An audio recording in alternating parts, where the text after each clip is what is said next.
प्यारे बच्चों, LGR study में आप सभी का स्वागत है। जैसा कि आप सभी जान रहे हैं कि साइंस के अंदर जो है अभी हम लोग 7 नंबर चैप्टर पढ़ाई कर रहे हैं, जिसका नाम है नियंत्रण एवं समन्वय।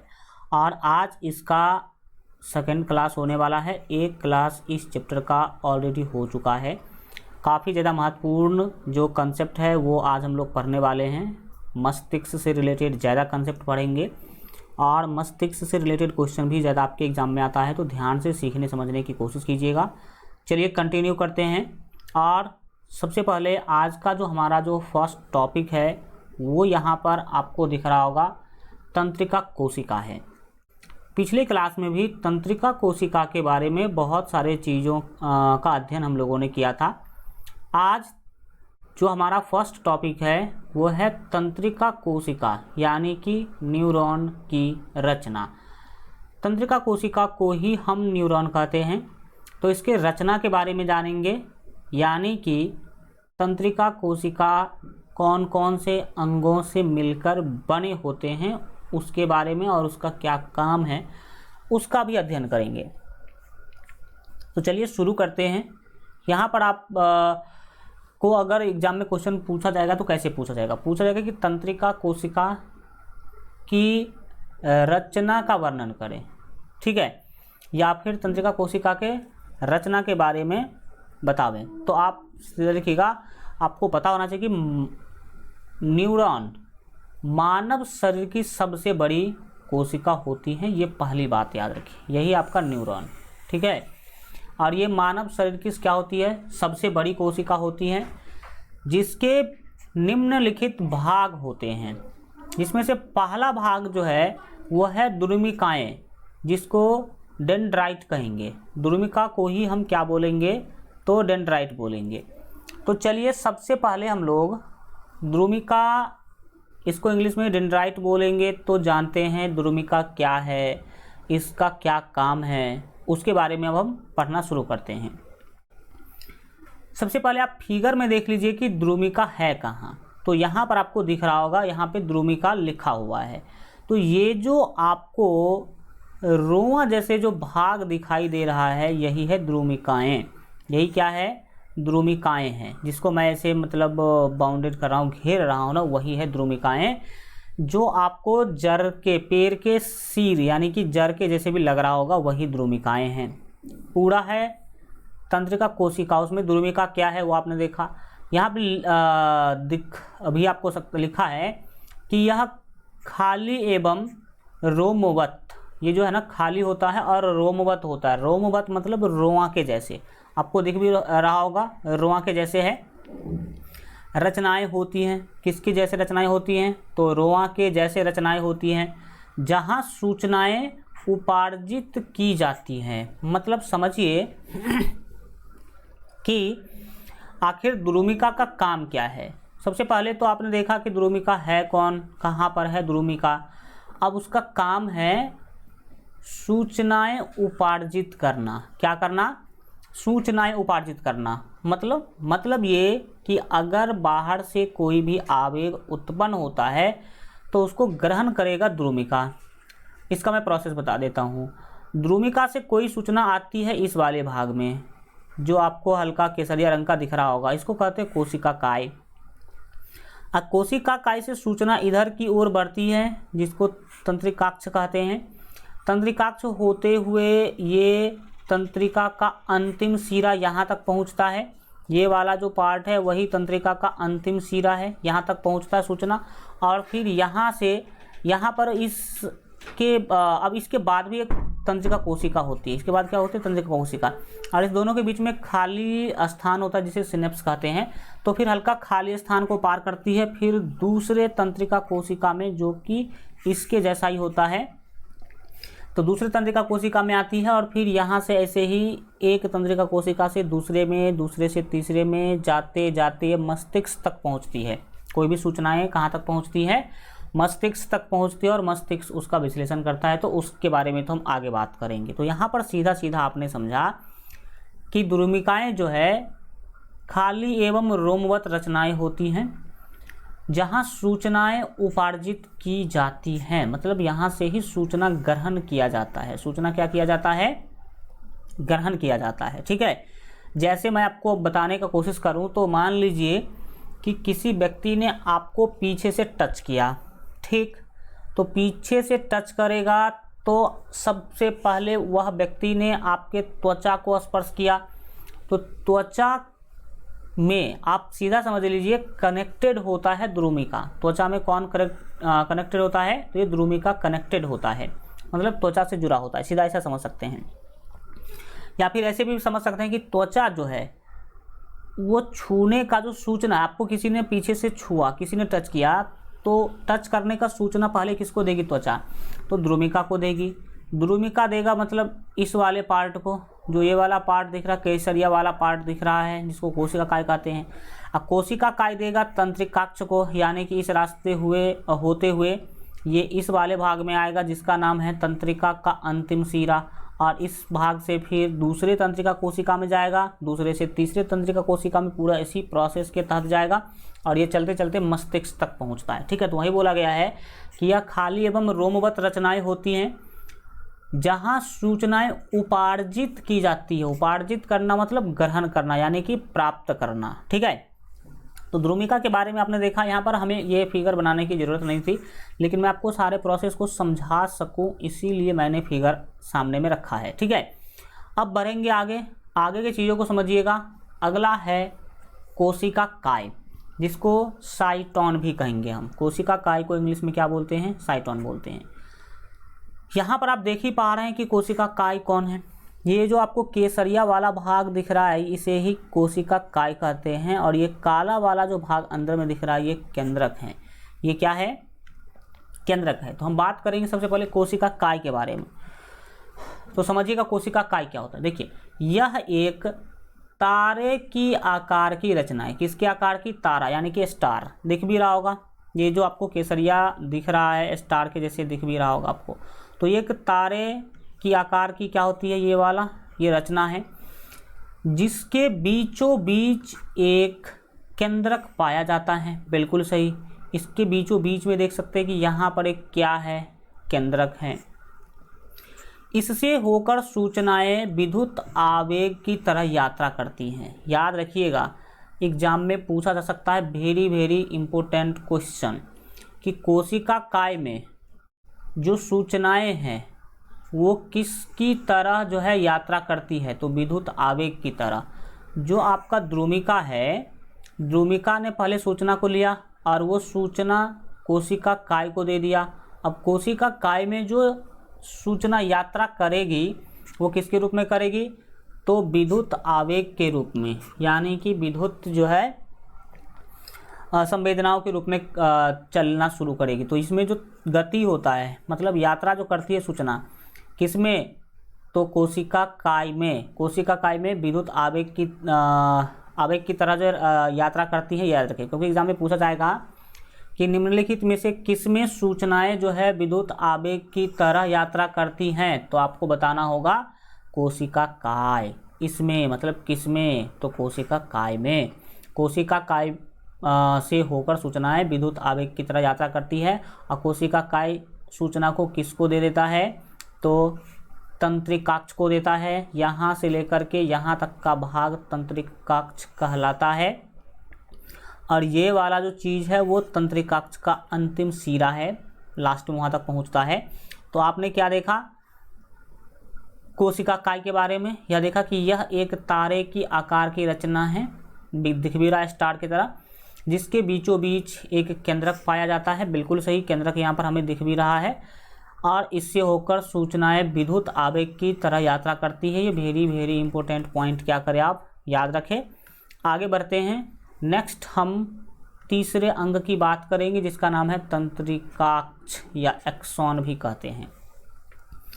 ये जो पार्ट ब्लू वाला दिख रहा है यहाँ से लेकर के यहाँ तक तंत्रिकाक्ष कहलाता है। क्या कहलाता है, तंत्रिकाक्ष कहलाता है। इसे इंग्लिश में एक्सॉन कहते हैं। ये क्या होता है, देखिए, यह न्यूरॉन का सबसे लंबा हिस्सा होता है। बिल्कुल सही, न्यूरॉन का सबसे लंबा हिस्सा देख सकते हैं कि यहाँ से लेकर के यहाँ तक पूरा इतना लंबा हिस्सा सबसे लंबा दिख रहा है, जो संवेदनाओं को साइटोन से ग्रहण करके, यानी कि कोशिका काय से ग्रहण करके उन्हें एक्सॉन के अंतिम छोर तक भेजता है। कहाँ तक? एक्सॉन के अंतिम छोर तक। तो एक्सॉन का अंतिम सिरा यानी कि अंतिम छोर तो यही है, यहाँ तक भेजता है। और एक्सॉन में आवेग का परिवर्तन रासायनिक संकेत में किया जाता है। और एक्सॉन जो है आपको पता होना चाहिए कि ये जो आपका तंत्रिकाक्ष है, इसी को एक्सॉन कहते हैं। याद रखिएगा कि एक्सॉन में आवेग जो होते हैं, जो उद्दीपन होते हैं, वो बदल जाते हैं रासायनिक संकेतों में। वही बोला गया कि एक्सॉन का आवेग परिवर्तन जो है रासायनिक संकेतों में किया जाता है, यानी कि यहाँ पर आकर के ये रासायनिक संकेत में बदल जाते हैं जो सूचना का आवेग होता है वो। तो पूछा जाएगा कि एक्सॉन में आवेग का परिवर्तन किस रूप में हो जाता है? तो रासायनिक संकेत के रूप में हो जाता है, ये आप याद रखेंगे। नेक्स्ट हम बात करेंगे, हमारा जो अगला टॉपिक होगा वो तंत्रिकाओं द्वारा सूचनाओं का संचरण। तंत्रिका जो है सूचना को कैसे संचारित करती हैं, यानी कि एक जगह से दूसरी जगह कैसे भेजती है और किस प्रक्रिया होते हुए सूचना मस्तिष्क तक पहुंचती है, इसके बारे में प्यारे बच्चों अब क्या करेंगे, हम बात करेंगे। तो वो हमने आपको तो शॉर्टकट में पहले तो डिटेल में बताया ही है कि कैसे होती है। सबसे पहले सूचना मिलती है किसको? द्रुमिका को।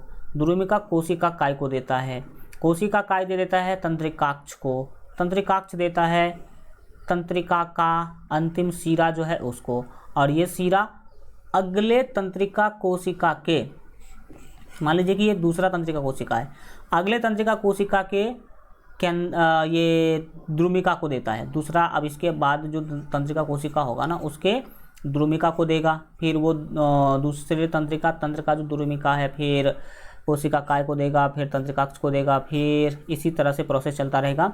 और दो तंत्रिका तंत्र के बीच का जो ये स्थान होता है ना, ये कुछ खाली स्थान होता है जिसे सिनेप्स कहते हैं, इसके बारे में हम आगे बात करेंगे। तो ये प्रोसेस तो आपने देख लिया कि आखिर तंत्रिकाओं के द्वारा सूचनाओं का संचरण कैसे होता है। इसको एक बार हम नोट्स में भी समझा देते हैं। सभी सूचनाएं जो हमारे मस्तिष्क तक पहुंचती हैं, ये एग्जाम में क्वेश्चन पूछेगा कि तंत्रिकाओं द्वारा सूचनाओं का संचरण कैसे होता है, तो आप उत्तर में लिखेंगे सभी सूचनाएं जो हमारे मस्तिष्क तक पहुंचती हैं, ये सूचनाएं एक तंत्रिका कोशिका के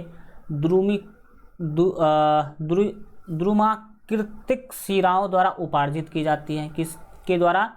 तो द्रुमाकृतिक सिरा, ये द्रुमिका को ही द्रुमाकृतिक सिरा बोला गया है। सिर यानी कि जड़ सीधा, जड़ के जैसा है क्योंकि ये।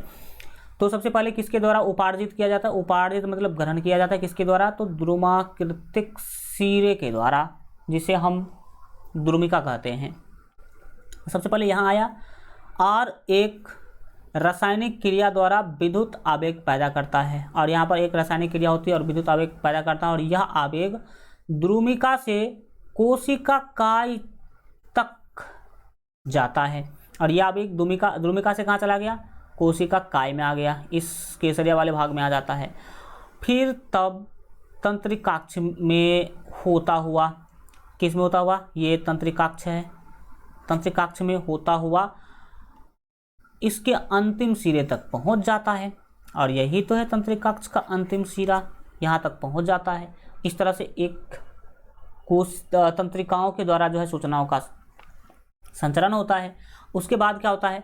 तंत्रिकाक्ष के अंत में, ये जो है तंत्रिकाक्ष का अंत है, में विद्युत आवेग का परिवर्तन रासायनिक संकेतों में किया जाता है। यहाँ तक तो विद्युत आवेग में था, लेकिन यहाँ पर आने के बाद रासायनिक संकेतों में सूचना परिवर्तित हो जाती है, और ये रासायनिक संकेत रिक्त स्थान या सिनेप्स, ये मान लीजिए कि यहाँ पर कोई दूसरी तंत्रिका तंत्र है, इसी तरह का सेम टू सेम यहाँ पर तंत्रिका तंत्र है, तो इसके बीच में कुछ खाली स्थान होता है। दो तंत्रिका तंत्र के बीच में, या फिर कह सकते हैं कि दो जो आपके तंत्रिका कोशिका है उसके बीच में खाली स्थान होता है। ये क्या होता है? खाली स्थान होता है, और इसे ही हम लोग रिक्त स्थान या सिनेप्स या सिनेटिक द्वार कहते हैं, सिनेटिक दरार कहते हैं, सॉरी दरार।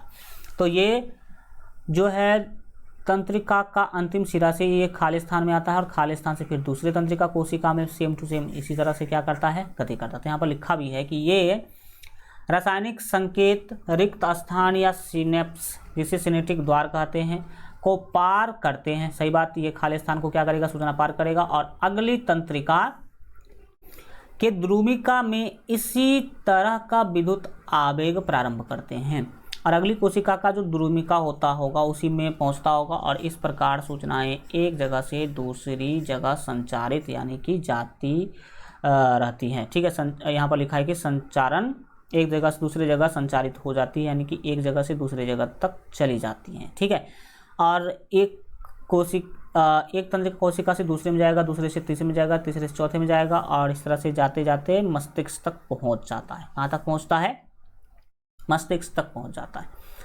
इसके बाद यहाँ पर हमने इसका डेफिनेशन बता ही दिया, फिर भी बता देते हैं कि सिनेप्स या सिनेप्टिक दरार क्या होता है।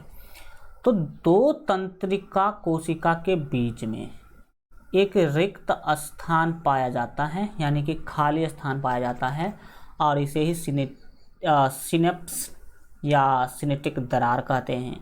तो ये तो आपने याद रखना हमेशा। नेक्स्ट हम बात करेंगे तंत्रिका कोशिका यानी कि न्यूरॉन के प्रकार के बारे में। तंत्रिका कोशिका बोलो या न्यूरॉन बोलो, उसके प्रकार के बारे में बात करेंगे। तो अगर एग्जाम में पूछा जाए कि तंत्रिका कोशिका कितने प्रकार के होते हैं तो बोलेगा तंत्रिका कोशिका 3 प्रकार के होते हैं। पहला है संवेदी तंत्रिका कोशिका। इसका काम क्या है, तो यह आवेगों को ग्राही भाग से केंद्रीय मस्तिष्क या मेरुरज्जु तक पहुंचाने का काम करता है। ग्राही भाग जैसे हाथ में कोई आपको सूचना मिला, जैसे आपका हाथ सट गया किसी गर्म चीज़ से, तो हाथ को पता चला कि किसी गर्म चीज़ से हम सट गए हैं, तो ये हाथ सूचना देती है किसको, मस्तिष्क को या मेरुरज्जु को। तो वही है संवेदी तंत्रिका कोशिका। यहाँ पर लिखा है कि यह आवेगों को ग्राही भाग से क्या करती है, मस्तिष्क या मेरुरज्जु तक पहुँचाने का काम करती है संवेदी तंत्रिका कोशिका। संवेदनाओं को ग्राही भाग से लेकर मेरुरज्जु तक। मेरुरज्जु हम आपको बताए हैं कि रीढ़ के हड्डी में एक द्रव पाया जाता है जिसे मेरुरज्जु कहते हैं, या मेरुरज्जु नहीं में वहाँ नहीं पहुँचाता है तो डायरेक्ट माइंड में पहुँच जाता है। यही काम है संवेदी तंत्रिका कोशिका का। दूसरा है प्रेरक तंत्रिका कोशिका। यह क्या करता है, यह आवेग को यानी कि सूचना को मस्तिष्क या मेरुरज्जु से पेशियों या अंगों तक ले जाती है। ये काम क्या करती है, देखिए आपका हाथ सट गया इस गर्म तवे से, तो ये हाथ मस्तिष्क, ये हाथ होते हुए ये गर्मी का जो एहसास है कहाँ तक जाएगा, माइंड तक जाएगा।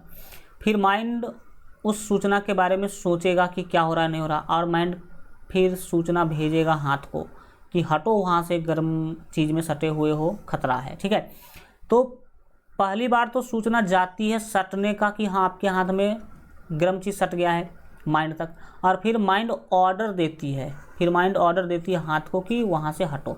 तो ये ऑर्डर लेके आता कौन है, तो ये प्रेरक तंत्रिका लेके आता ऑर्डर। यहाँ पर हम लिख भी दिए हैं कि यह आवेग को मस्तिष्क या मेरुरज्जु से पेशियों या अंगों तक ले जाती है। पेशियाँ या अंग, जैसे कि हाथ आपका अंग है तो अंगों तक ये ले जाने का काम करती है। अंतरा तंत्रिका कोशिका क्या है, यह प्रेरक न्यूरॉन का संबंध संवेदी न्यूरॉन से करता है। इतना ही आप इसके बारे में याद रखें। अब यहाँ पर एक डायग्राम के माध्यम से कुछ समझने की कोशिश करेंगे। आवेगों का संचरण पथ, कोई भी आवेग, कोई भी सूचना कैसे आगे बढ़ती है उसके बारे में। सबसे पहले उद्दीपन उत्पन्न होता है। सबसे पहले क्या उत्पन्न होता है, उद्दीपन उत्पन्न होता है। क्या है उद्दीपन, हाँ जैसे अगर फिगर के हेल्प से मैं समझाने की कोशिश करूँ तो आप समझ सकते हैं कि उद्दीपन क्या होता है। ये गर्म चीज़ है, ठीक है, ये आपका हाथ इसमें सटा, तो आपके हाथ से जैसे ही गर्म चीज़ सटेगा तो उद्दीपन उत्पन्न होगा, यानी कि एक तरह का तरंग उत्पन्न होगा। ठीक है, तरंग उत्पन्न होते हुए इस हाथ से होते हुए ये आपके मस्तिष्क तक जाएगा। मस्तिष्क के लिए संदेश, माने कि मस्तिष्क तक ये आपका संदेश जाएगा और फिर मस्तिष्क ऑर्डर देगा आपके हाथ को कि हटो वहाँ से, फिर आपका हाथ क्या हो जाएगा, हट जाएगा। तो फिर इस पर आते हैं, पहले आगे बढ़ने की कोशिश करेंगे। देखिए यहाँ पर आप देख रहे हैं कि हमें पढ़ाई करना है आवेग का संचरण पथ। तो सबसे पहले उद्दीपन उत्पन्न होगा, फिर ग्राही अंग में वो स्पर्श करेगा, ग्राही अंग जैसे कि आपके हाथ में सटा, पहले तो कहीं गर्मी होगा तो वो फिर हमें हमारे हाथ में सटेगा, फिर संवेदी न्यूरॉन में पहुंचेगा, फिर प्रेरक न्यूरॉन में पहुंचेगा, और फिर मस्तिष्क या मेरुरज्जु में पहुंचेगा, और मस्तिष्क या मेरुरज्जु पेशियों या ग्रंथियों को क्या करेगा, या अभिवाही अंग को क्या करेगा, सूचना देगा कि वहाँ से तुम हटो, वहाँ से तुम क्या करो, हटो, नहीं तो जल जाओगे। तो इस तरह से आवेगों का संचरण पथ है। पहले उद्दीपन होगा, फिर ग्राही अंग में उद्दीपन आपको महसूस होगा, फिर ग्राही अंग संवेदी न्यूरॉन को वह सूचना देगा, संवेदी न्यूरॉन प्रेरक न्यूरॉन को सूचना देगा, फिर प्रेरक न्यूरॉन मस्तिष्क या मेरुरज्जु को सूचना देगा, और मेरुरज्जु क्या पेशी को या ग्रंथि को या अभिवाही अंग को जिसमें आपको गर्म चीज़ सटा हुआ उसको ऑर्डर देगा कि वहाँ से हटो। ठीक है, इसके बाद हम बात करेंगे यहाँ पर आवेग संचरण पथ के बारे में। एग्जाम में आपसे क्वेश्चन पूछा जा सकता है कि आवेग संचरण पथ को समझावे, तो इसमें जैसे हम डायग्राम में बताए हैं उसी को यहाँ पर दिखाएंगे आवेग संचरण पथ को। तो लिखिएगा कि आवेग एक निश्चित पथ से गुजरता है।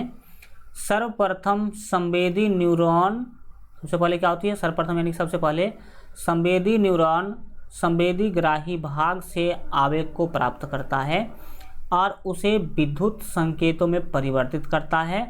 तब ये विद्युत संकेतों को संवेदी न्यूरॉन जो है मस्तिष्क या मेरुरज्जु में पहुंचा देते हैं।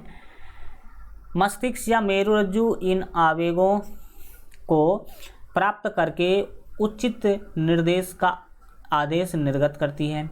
मस्तिष्क या मेरुरज्जु उस पर सोचती है कि क्या हो रहा है, नहीं हो रहा है, और फिर मस्तिष्क या मेरुरज्जु ऑर्डर देता है, यानी कि आदेश निर्गत करता, आदेश निर्गत करना मतलब आदेश देता है। मस्तिष्क से पुनः आवेग प्रेरक न्यूरॉन द्वारा ग्रहण कर लिए जाते हैं और प्रेरक न्यूरॉन आपके हाथ को जाके सूचना देता है तथा पेशियाँ इस अंगों के अनुसार कार्य करती हैं। प्रेरक न्यूरॉन जो सूचना लेके आया उसी सूचना के आधार पर आपके पेशी यानी कि आपके हाथ या फिर वह अंग जिसमें कुछ गर्म चीज सटने का एहसास हुआ है वो जाकर के उसको क्या करती है, वैसा ही काम करती है माइंड के द्वारा कहे गए अनुसार। अब दो तरह के क्रिया हम अपनी ज़िंदगी में करते हैं, एक तो है ऐच्छिक और दूसरा है अनैच्छिक। तो जानेंगे ऐच्छिक क्रिया क्या है और दूसरा जानेंगे अनैच्छिक क्रिया क्या है। तो सबसे पहले समझिए ऐच्छिक क्रिया को। ऐच्छिक क्रिया क्या होता है भाई साहब, हम अपने ज़िंदगी में दो तरह का काम करते हैं। एक तो वो काम करते हैं जो हमारे इच्छा पर निर्भर करता है, यानी कि हमारा मन करेगा तो करेंगे, हमारा मन नहीं करेगा तो नहीं करेंगे। जैसे कि कलम से लिखना, कलम से लिखने का अगर मेरा मन करेगा तो करेंगे, नहीं मन करेगा तो नहीं करेंगे। ऐसा तो नहीं है कि हमारा हाथ ऑटोमेटिक अपने आप खुद से कलम उठा करके कुछ लिखना शुरू कर देगा, नहीं, ऐसा नहीं है। या फिर अगर लिखना शुरू कर दिया तो हम नहीं रोक पाएंगे, वो लिखेगा ही लिखेगा, ऐसा नहीं है। हमारे इच्छा पर निर्भर करता लिखना। या फिर दौड़ना, हम दौड़ेंगे या नहीं दौड़ेंगे वो हमारे इच्छा पर निर्भर करता है। हम बात करेंगे किसी से या नहीं करेंगे वो हमारे इच्छा पर निर्भर करता है। तो जो सारे काम हमारे इच्छा पर निर्भर करता है, यानी कि हमारा इच्छा है तो करेंगे, हमारा इच्छा नहीं है तो नहीं करेंगे, तो वो सारी क्रियाएं ऐच्छिक क्रियाएं कहलाती हैं। लेकिन हम अपने जीवन में कुछ ऐसे भी क्रिया यानी कि काम करते हैं जो हमारे कंट्रोल से बाहर होता है, जैसे छींक का आना। अब छींक क्या हमसे पूछ के आती है? कभी नहीं। मतलब छींक हमारे इच्छा पर निर्भर नहीं है, और अगर छींक आ भी गया तो हम रोक नहीं सकते हैं उसको। छींक को रोकना बहुत खतरनाक भी, और हम उसको रोक भी नहीं पाते हैं। तो ये छींक का आना है। या फिर पलक का झपकना, हमारे आँख का जो पलक है वो हमेशा झपकती रहती है, तो क्या हमसे पूछ के झपकती है? एकदम नहीं। ये हमारे इच्छा पर निर्भर नहीं करती है, ये ऑटोमेटिक झपकती रहती है, हमारे आँख का जो पलक है वो। दूसरा है खट्टे चीज़ों को देखकर मुंह में पानी आना। कई सारे लोगों को मुंह में पानी आ जाता है, तो ये भी काम हमारे इच्छा पर निर्भर नहीं है। कई लोग अब बताओ कि डर जाना, जा रहे हो रोड पे बहुत ही बड़ा सांप था, जितना बड़ा आप सोच नहीं सकते हैं, तो आप सांप को देखकर क्या हो जाता है, डर जाते हैं ना, अचानक कूद उठते हैं। तो ये डर जाना या कूद उठना ये आपके अनैच्छिक क्रिया है, यानी कि आपकी इच्छा पर निर्भर नहीं करता है। तो ऐच्छिक क्रिया अनैच्छिक क्रिया को डिटेल में अब समझिए। हमने यहाँ लिखा है ऐच्छिक क्रिया। अगर एग्जाम में पूछा जाए कि ऐच्छिक क्रिया किसे कहते हैं, तो बोलिएगा वैसी क्रियाएं जो हमारे इच्छा पर निर्भर करता हैं उसे ऐच्छिक क्रिया कहते हैं। जैसे कि पढ़ना, टहलना, बोलना, लिखना इत्यादि, ये हमारे इच्छा पर निर्भर। हमारा इच्छा है तो पढ़ेंगे, नहीं इच्छा है तो नहीं पढ़ेंगे। हमारा इच्छा होगा तो टहलेंगे, नहीं इच्छा है तो नहीं टहलेंगे। बोलना है तो बोलेंगे, लिखना है तो लिखेंगे, नहीं तो नहीं लिखेंगे। तो ये सारे के सारे क्रियाएं हमारे इच्छा पर निर्भर करती है। तो जो क्रिया हमारे इच्छा पर निर्भर करेगा उसे ऐच्छिक क्रिया कहेंगे। दूसरा अनैच्छिक क्रिया। ये क्रिया क्या है, तो वैसी क्रियाएं जो हमारे इच्छा पर निर्भर नहीं करता हैं, अर्थात कुछ क्रियाएं अपने आप होती रहती हैं। बिल्कुल सही भाई साहब। तो जो क्रियाएं अपने आप होती रहती हैं उसे अनैच्छिक क्रिया कहते हैं। जैसे कि छींक का आना, ये हमसे पूछ के आती है क्या, नहीं, अपने आप आ जाती है। डर से कांपना, ये भी अपने आप होता है। चौंक जाना, जैसे आप घर में बैठे बैठे अचानक से कोना में किसी आदमी को बैठे हुए देखेंगे, बीड़ी पीते हुए देखेंगे, तो क्या आप चौंक जाएंगे कि नहीं, आपको लगेगा भूत है, और ऐसा भूत ही होता है। हमने सुना है कि हाँ ऐसा सीन होता है, कई बार देखा गया है कि मतलब हमारे इधर, आपके इधर पता नहीं। तो चौंक जाना भी क्या है, एक अनैच्छिक क्रिया है। पलकों का झपकना, डर जाना, मुंह में पानी आना, ये सारे के सारे अनैच्छिक क्रिया हैं। तो अब ऐच्छिक क्रिया और अनैच्छिक क्रिया को आराम से आप एग्जाम में लिख सकते हैं। अब है हमारा प्रतिवर्ती क्रिया। देखिए प्रतिवर्ती क्रिया जो है मुख्य रूप से अनैच्छिक क्रिया को ही बोला गया है। किसको, अनैच्छिक क्रिया को ही प्रतिवर्ती क्रिया बोला गया है। और अच्छी बात है कि अनैच्छिक क्रिया को ही आप प्रतिवर्ती क्रिया कह सकते हैं। देख सकते हैं, देखिए जीवधारियों में किसी दृश्य या अदृश्य बाहरी अथवा भीतरी उद्दीपनों के प्रभाव में होने वाली वे अनैच्छिक क्रियाएं, उद्दीपनों के प्रभाव में होने वाली वे अनैच्छिक क्रियाएं जिसका संचालन मस्तिष्क के हस्तक्षेप के बिना मेरुरज्जु की तंत्रिकाओं द्वारा होता है, उसे प्रतिवर्ती क्रिया कहते हैं। तो सीधा आपने समझा कि कई बार हम बाहरी या आंतरिक कारण से क्या करते हैं, अनैच्छिक क्रिया करते हैं। जैसे कि मान लीजिए कि आपको कई बार ऐसा एहसास भी हुआ होगा कि आप मतलब नॉर्मल है और लगा कि पेट में सुई सा चुभ हो दिया। सुई सा चुभ होएगा तो मतलब आप ऐसा एहसास करेंगे, दर्द का एहसास करेंगे। तो ये जो आपने दर्द का एहसास किया, या फिर आप ऐसे कूद उठे, जैसे लगेगा कि कई बार होता है वो गैस के कारण से होता है, मैं बता देता हूँ। जैसे आपको कभी कभी नॉर्मल लगता है कि पेट में सुई चुभ हो दिया, तो आप कूद सा उठते हैं। तो क्यों कूदे, तो आंतरिक किसी न किसी कारण से कूदे हैं आप। या फिर आप चल रहे थे एक सांप आपके पाँव के नीचे आने वाला था, तो भी आप कूद उठते हैं। तो यहाँ पर जो आपने कूदा वो बाहरी कारण से कूदा, क्योंकि सांप तो बाहरी चीज़ है।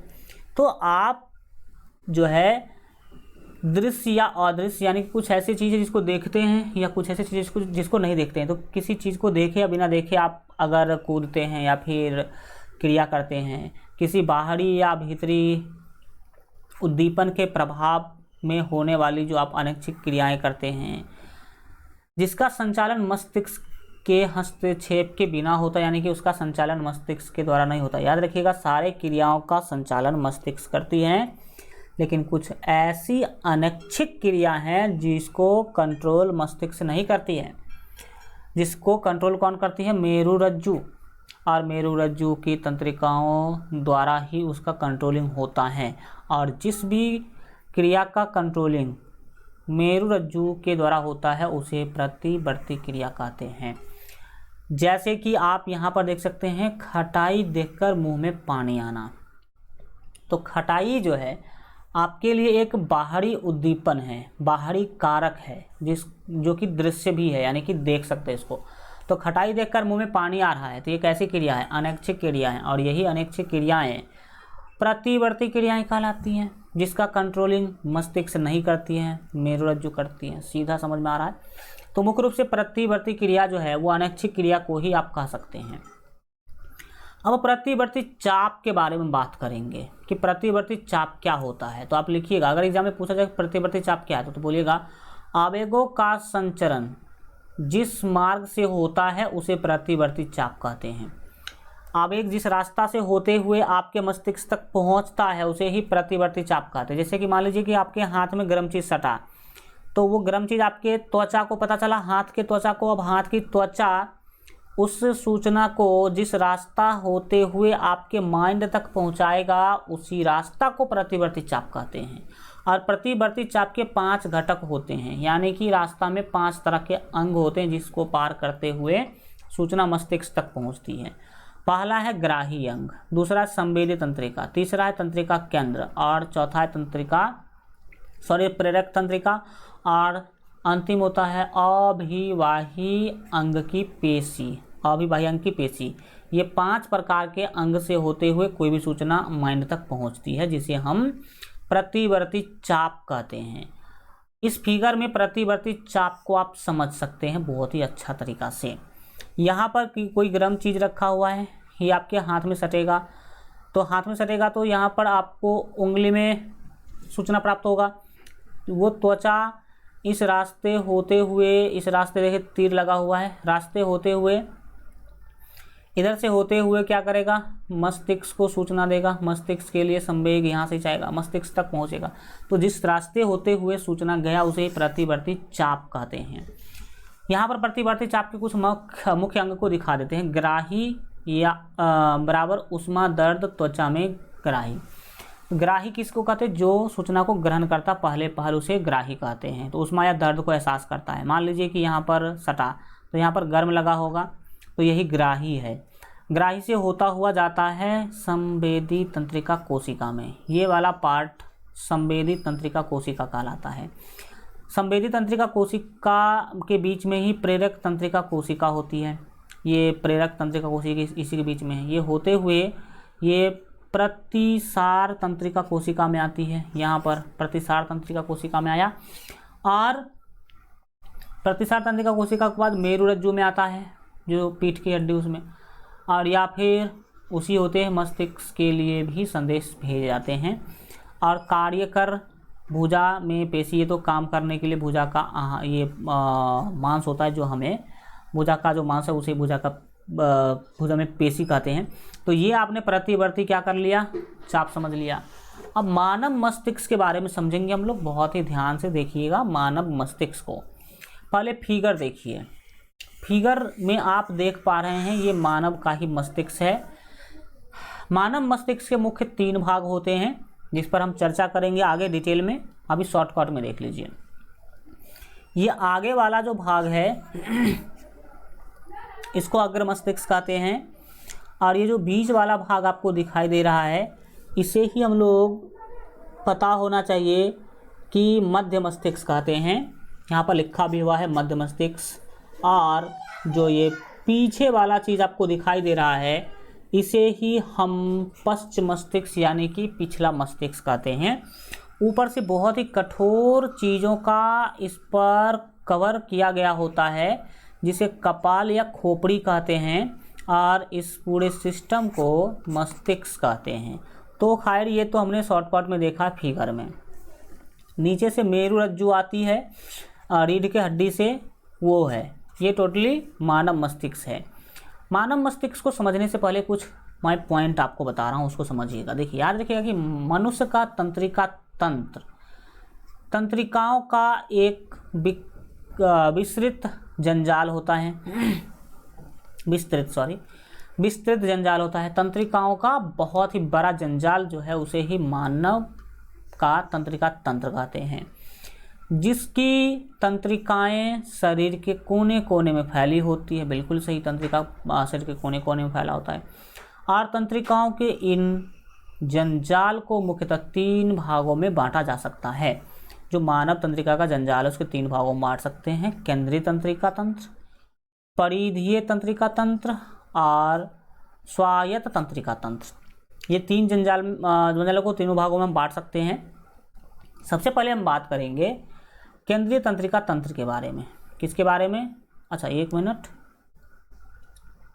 मानव मस्तिष्क बिल्कुल ठीक है, हाँ मध्य मस्तिष्क, उसके बारे में आगे बात करेंगे। तो सबसे पहले हम यहाँ पर बात करने वाले हैं केंद्रीय तंत्रिका तंत्र के बारे में।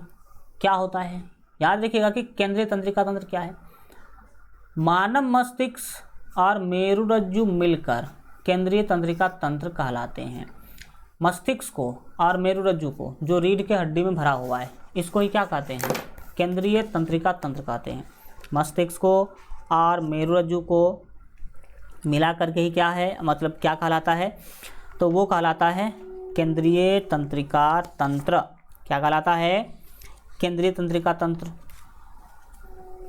अब केंद्रीय तंत्रिका तंत्र के बारे में ध्यान रखिएगा कि शरीर के ग्राही भागों से जो संदेश यानी कि आवेग, आवेग को क्या बोलेंगे? संदेश भी बोलेंगे, सूचना बोलेंगे, आते हैं, वे 2 प्रकार के होते हैं। एक वे आवेग जिन पर तुरंत अनुक्रिया की जरूरत नहीं होती हैं, मतलब कुछ ऐसी सूचनाएं भी हमारे मस्तिष्क या फिर हमारे को मिलता है, हमारे जो ग्राही अंग है उसको मिलता है, जिस पर तुरंत क्रिया करने की जरूरत नहीं है।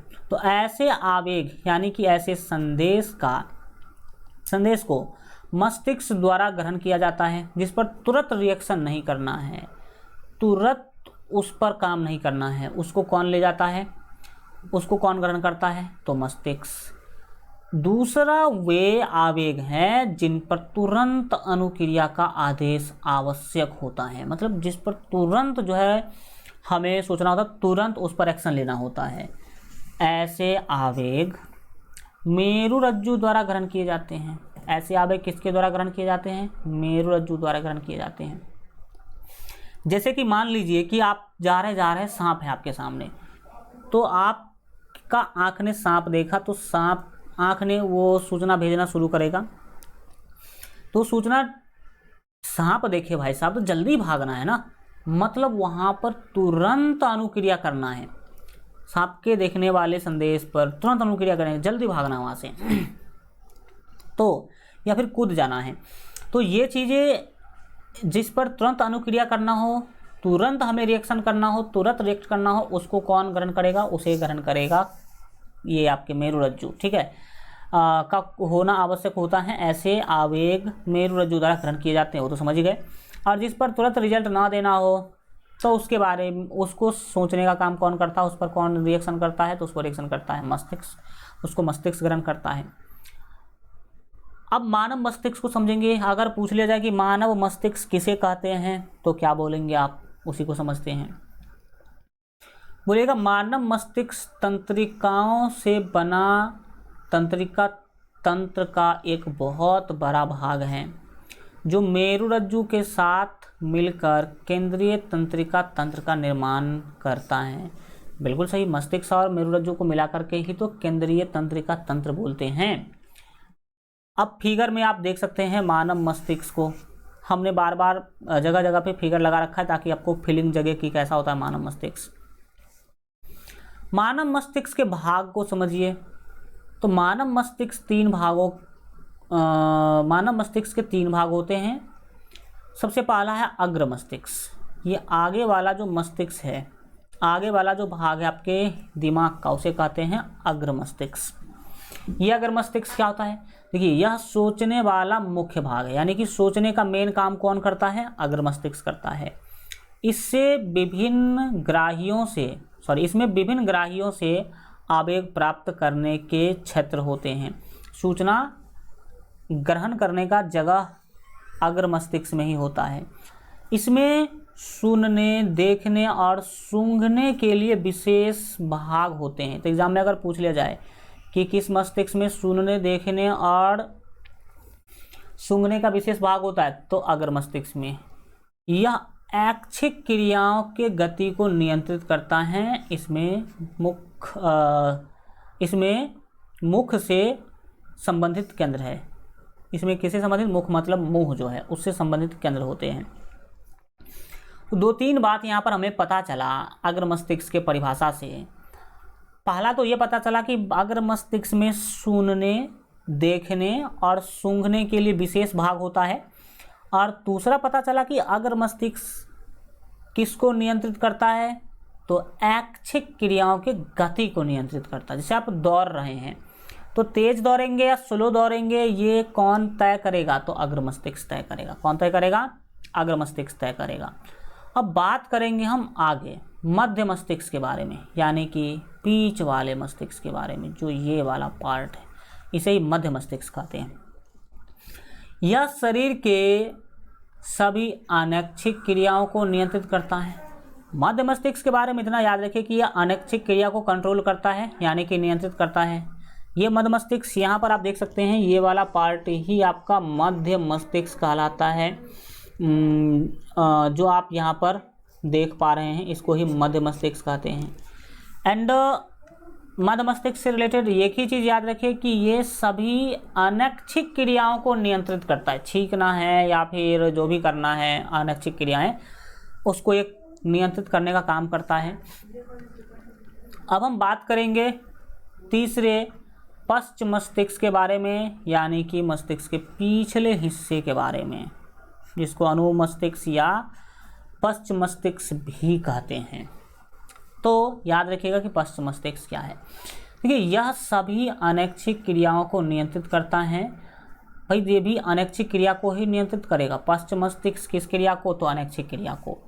सभी अनैच्छिक क्रियाएं जैसे कि स्वाद या लार का आना या वमन मिस होता है, वोमिटिंग या उल्टी जिसको कहते हैं, वमन पश्चात मस्तिष्क में स्थित मेडुला द्वारा नियंत्रित करता है। ये सभी क्रिया को नियंत्रित कौन करता है? मेडुला करता है, मतलब पश्च मस्तिष्क करता है। पश्च मस्तिष्क में 3 भाग होते हैं, याद रखिएगा। पोन्स होते हैं, मेडुला होते हैं। ये पश्च मस्तिष्क के ही भाग हैं। पोन्स और मेडुला किसके भाग है? तो पश्च मस्तिष्क के भाग है। एंड ये अनुमस्तिष्क कहलाते हैं। ये क्या कहलाते हैं? अनुमस्तिष्क। और नीचे से रीढ़ की हड्डी से क्या जाता है? मेरुरज्जु जाता है। कौन जाता है? मेरुरज्जु जाता है। तो ये मस्तिष्क के तीनों भागों को आपने देख लिया। आज हम इतना ही रखेंगे। मस्तिष्क के बारे में और ज़्यादा चीज़ों का अध्ययन हम अगले क्लास में करेंगे। आशा करते हैं कि चीज़ें आपको समझ में आया होगा। Thank you so much, goodbye, take care. मिलेंगे अगले क्लास में।